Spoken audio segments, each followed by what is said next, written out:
میخوای همه رو راضی بکنید. خیلی وقتا باید از حق چشم‌پوشی بکنید تا خیلی ها راضی بشن. نمیشه که همچون چیزی با عقاید ما تناقض داره.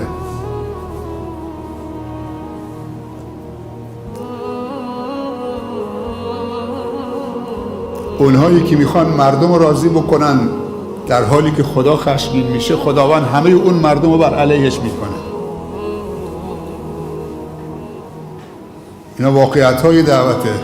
اگر ربنا الله بگیم استقامت بکنیم، نتیجهش چی میشه؟ تتنزل علیهم الملائکه، گروه ملائکه بر شما نازل میشن. الا تخافوا ولا تحزنوا، بشارت میدن. جای نگرانی نیست، جای حزن و غم و اندوه نیست. و ابشروا بالجنة التي کنتم توعدون، بهتون بشارت میدن به بهشتی که به شما وعده داده شده بود. نحن اولیاءکم فی الحیات الدنیا، بلا فاصله پشت سر همه ما اولیای شما هستیم، ما حامیان شما هستیم، ما دوستان شما هستیم، ما پشتیبان شما هستیم. در جای دیگه خداوند میگه ان الله یدافع عن الذین آمنوا، به این صراحت الله ولی الذین آمنوا یخرجهم من الظلمات الی النور. سبحان الله، اینا عادات اعتقادی ماست. ان الله یدافع عن الذین آمنوا، اینو رو باور بکنیم. ان تنصروا الله ینصرکم ولو ان اهل القرى آمنوا واتقوا لفتحنا علیهم برکات من السماء والارض. سبحان الله، اگر اهل قریه ایمان داشته باشن و خدا ترسی داشته باشن، خداوند میگه ما درهای برکت‌های آسمان و زمین رو سرازیرشون میکنیم، باز میکنیم. نه یک در، هرچی در تو آسمانه و هرچی در روی زمینه از رزق و روزی و خیر و برکت، همه رو سرازیر زندگیشون میکنیم. اینا آیات باوری ماست و اعتقادی ماست. مهم که تو چطوری با این آیات برخورد بکنید، با این صفات برخورد بکنید. تعامل ما خیلی مهمه.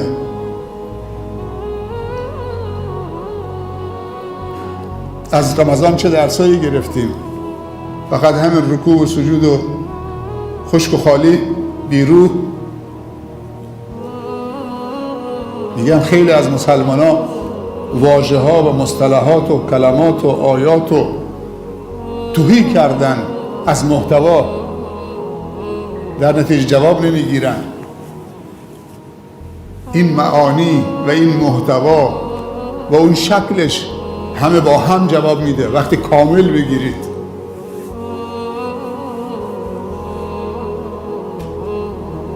دایره عبودیت و بندگی رو توسعه بدیم. اگر عبادت فقط نماز باشه، 5 تا نماز در شبانه روز بیشتر نیست. 5 تا نیم ساعت میشه 2 ساعت و نیم. شما نزدیک به 21 ساعت و نیم دیگه چه وقت دارید. شبانه روز 24 ساعته. روزه که در سال یک باره. حج هم که در عمرت اگه به استطاعت مالی و بدنی داشته باشید و راه هم امن باشه. پس 21 ساعت نیم دیگه چطوری باید عبادت و بندگی بکنیم؟ علما میگن آموزه های دینی رو از تو نماز، از تو مسجد، از تو حوزه علمیه باید بیاری وارد زندگی بکنید، وگرنه دایره عبودیت و بندگی تنگ میشه. اگر عبادت بگیم فقط نمازه، باید بیاریم تو کارهای اقتصادی، تو تجاری، تو بازار، تو کارخانه، تو شرکت، تو دانشگاه، تو خانه، تو کوچه، تو پارک، تو زندگی. دیگه اون موقع تجارتت عبادت میشه، تفریحت عبادت میشه، ورزشت عبادت میشه، دانشگاهت عبادت میشه، لبخندت عبادت میشه، خوابت عبادت میشه. دایره عبودیت و بندگی رو باید وسعت بدیم همون اندازی که خداوند میخواد توسعه پیدا بکنه. به عزیزی گفتن اتق الله، گفت اتق الله فی المسجد. گفتن از خدا بترس، گفت فقط تو مسجد از خدا بترس. و بیرون چی؟ تو کوچه و بازار چی؟ اتق الله فی المسجد بس. مسجد رعایت میکنه. همینطوری که حق نداری اینجا آب دهنت بندازید، توف بندازید، آب بینی تو بگیری بندازید، دستمال کلینیکس تو بندازید، آب بخورید بندازید، آشغال تو اینجا بندازید. پیامبر میگه جعلت لی الارض مسجدا و طهورا، خداوند زمین، کل زمین رو برای من مسجد و طهور قرار داده. این حدیث رو شنیدید که پیامبر میگه کل زمین خداوند برای امت من مسجد و طهور قرار داده. یعنی با خاک زمین میتونیم تیمم بکنیم، جایگزین آب میشه. با همون تیمم میتونیم وضو بگیریم، نماز بخونیم، چون ماده خلقت انسان از آب و از خاک گله. پس با آب میتونید وضو بگیرید. اگه آب نباشه با همون خاک ماده خلقت دومتن میتونید. شما میدونستید که کل زمین مسجده؟ این تعبیر این برای امت محمد صلی الله علیه وسلم قرار داده شده. پیامبر میگه صلی الله علیه وسلم خداوند به امت من 5 چیز داده که به هیچ امتی نداده. یکیش همینه، جعلت لی الارض مسجدا و طهورا. حالا اگه تو مسجد آب دهن نمیندازید، دستمال کلینیکس نمیندازید، آشغالت نمیندازید، یعنی بیرون حق داری بندازید؟ زبالت تو کوچه حق دارید بریزید؟ فاضلابت حق دارید تو کوچه رها بکنید؟ آشغالات چه فرقی میکنه داخل مسجد و میره مسجد؟ اسلام همچه دینیه.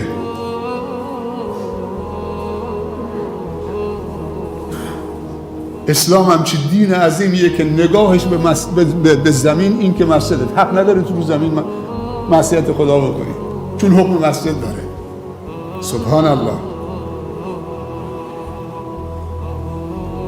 هر نقطه زمین میتونید بدون سجاده و جانماز نماز بخونید، به جز جاهایی که خون هست، کشتارگاهه، ولی معذوریتی ندارید.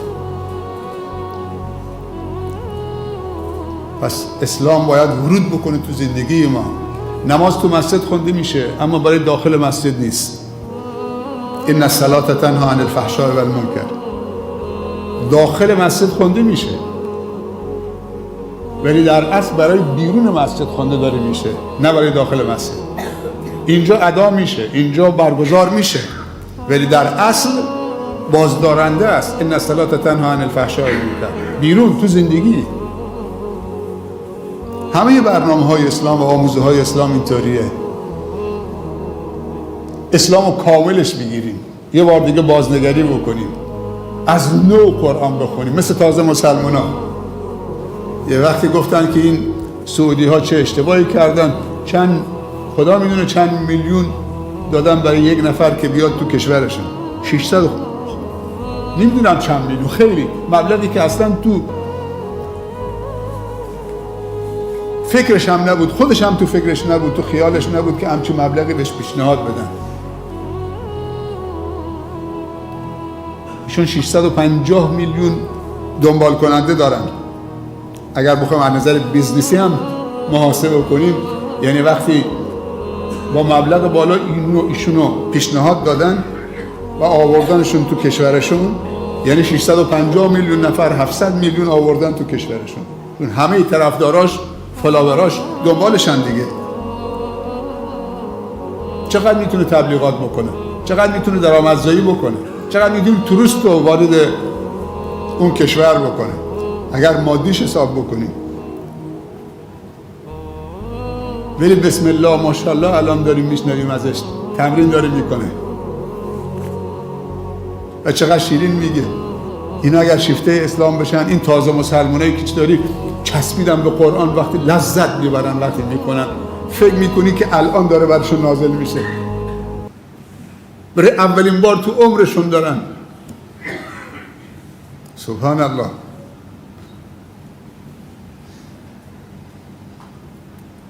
اگر این رونالدو آمده برای فوتبال، خدا نصیبش بکنه هدایت بشه تو بلاد الحرمین، چقدر میتونه تأثیر داشته باشه در دعوت. برای خواننده ها، برای هنرپیشه ها، برای سلبریتی ها، برای نمیدونم این ورزشکارا، برای همشون دعا بکنید. تو چقدر باید هنر داشته باشی تا 100,000، نمیگم 100,000، تا 1000 نفر دعوت جلوی جمع بکنید. یه خواننده 100,000 جلوش جمع شده، همه سر و کله دارن میشکنن، اگر برای دعای هدایت برای این خواننده بکنید، اصلا وضو بگیرید خاص برای این خواننده‌ای که این همه طرفدار داره، اگه خدا هدایتش بده. ولی ما عادت کردیم برای خواننده ها، برای ورزشکارها، برای هنرپیشه ها، برای همینا نفرین میکنیم، لعنتشون میکنیم. مردم دوستشون دارن، پس براشون دعای هدایت بکنیم تا خدا هدایتشون بکنه. و چه بسا از کانال اینا صدها هزار هدایت میشن.